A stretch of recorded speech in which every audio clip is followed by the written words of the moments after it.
Hello everyone, welcome back to my channel. तो इस video में ऑडिटिंग प्रोसेस के चैप्टर को आगे बढ़ाते हैं और नेक्स्ट टॉपिक पढ़ते हैं, वो है ऑडिट प्लानिंग। ये बहुत ही इंपॉर्टेंट टॉपिक है और बहुत सारे एग्जाम्स में पूछा भी जाता है। अगर आपका 8 नंबर का क्वेश्चन आएगा इसमें ऑडिट प्लानिंग के बारे में पूछेगा तो आप इतना कंटेंट लिखेंगे तो वो सफिशिएंट होगा। इसके साथ साथ ऑडिट प्लानिंग में क्या होता है और एडवांटेज ऑफ ऑडिट प्लानिंग भी पूछता है। वो इस वीडियो में मैंने कवर नहीं किया क्योंकि बहुत लंबी वीडियो हो जाती है, इसलिए मैंने नेक्स्ट पार्ट में उसको कवर किया है। प्लेलिस्ट का लिंक डिस्क्रिप्शन में, आप उसको चेक कर सकते हैं, आपको सारे टॉपिक्स मिल जाएंगे। तो इसमें हम लोग पढ़ते हैं। सबसे पहले जानते हैं ऑडिट प्लानिंग होता क्या है। तो जनरली जब भी ऑडिटर किसी ऑर्गेनाइजेशन में जाता है प्लानिंग करने के लिए तो उसको पता होता है कि उसमें साल भर के ट्रांजैक्शंस को चेक करना है। और साल भर के ट्रांजैक्शन को चेक करना आसान बात नहीं होती, बहुत सारी रिस्पॉन्सिबिलिटी भी रहती है, अकाउंटेबिलिटी भी रहती है। इसके साथ साथ ऑडिट रिपोर्ट एक्यूरेट भी बननी चाहिए।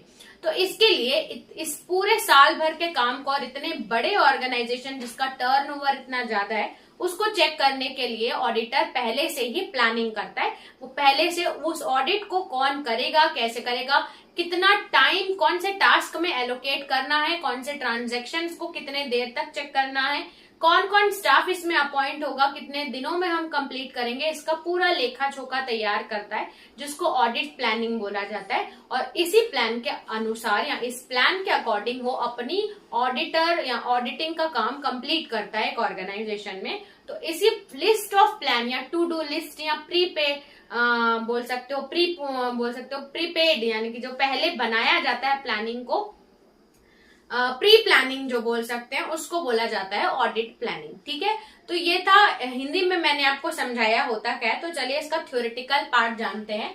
तो ऑडिट प्लानिंग दिखा है, audit planning is done for effective and efficient conduct. जो ऑडिट अच्छे से हो पाए इसलिए ऑडिट प्लानिंग की जाती है। ऑडिट प्लानिंग इज नेसेसरी कि हमारा इफेक्टिव और एफिशिएंट तरीके से काम हो जाए। ठीक है, अब इसमें फर्स्ट स्टेप इन ऑडिटर, पहला स्टेप होता है कि उसको अपने गोल सेट करने यानी कि उसको काम क्या करना है, उसका एम क्या है, वो ऑडिट में क्या क्या करेगा।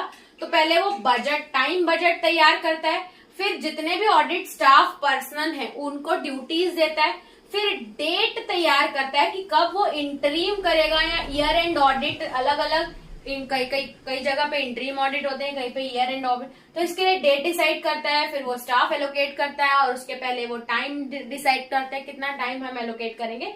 तो ये पहले ऑडिटर ये सारी चीजें डिस्कस करता है। ठीक है, अब स्टाफ को जब वो असाइन करता है तो वो उसके पास, एक ऑडिटर के पास बहुत सारे स्टाफ होंगे, तो वो अकॉर्डिंग कैसे स्टाफ को डिसाइड करता है। ठीक है, तो कभी कभी आप लिख सकते हो इसको आंसर को लेंथी बनाने के लिए कि स्टाफ को डिसाइड करता है अकॉर्डिंग टू, जैसे नेचर ऑफ ट्रांजेक्शन, कुछ बहुत कॉम्प्लेक्स टास्क होते हैं, कॉम्प्लेक्स ऑर्गेनाइजेशन होते हैं जिसमें टास्क बहुत ज्यादा, तो वो अपने स्टाफ की एफिशिएंसी देख के उस हिसाब से वो एलोकेट करता है। कैपेबिलिटी या अवेलेबिलिटी ऑफ और रोटेशन में स्टाफ को अपॉइंट करता है। ठीक है, तो स्टाफ कैसे अपॉइंट करेगा, स्टाफ की कैपेबिलिटी देख के, स्टाफ उस टाइम पे अवेलेबल है या नहीं, या उसके रोटेशन में। और कभी कभी बहुत सारे इंटर्न्स होते हैं जो सीए फर्म में, ऑडिटर के फर्म में इंटर्नशिप कर रहे होते हैं, तो उसको जो ऑन द जॉब ट्रेनिंग होती है वो उनको भी अपॉर्चुनिटी देता है। जितने भी उसके यहाँ ट्रेनिंग्स होते हैं वो ऑन द जॉब ट्रेनिंग की अपॉर्चुनिटी के लिए वो वाले स्टाफ भी अपॉइंट करता है। ठीक है, तो ये आपने समझा ऑडिट प्लानिंग क्या होता है। अब डिटेल में जानते हैं कि एक गुड ऑडिट प्लान किस पे बेस होता है। अगर एक ऑडिटर को गुड ऑडिट प्लान बनाना है तो ये समझो कि गुड ऑडिट प्लान में उसको ऐसा नॉलेज होना चाहिए, यानी कि ऑडिट प्लान ऐसे तैयार करो कि उसको कंप्लीट नॉलेज मिले अबाउट द ऑर्गेनाइजेशन या अकाउंटिंग सिस्टम या इंटरनल कंट्रोल सिस्टम जो होता है ऑर्गेनाइजेशन का, उसकी कंप्लीट जानकारी मिले ऑडिट प्लानिंग में।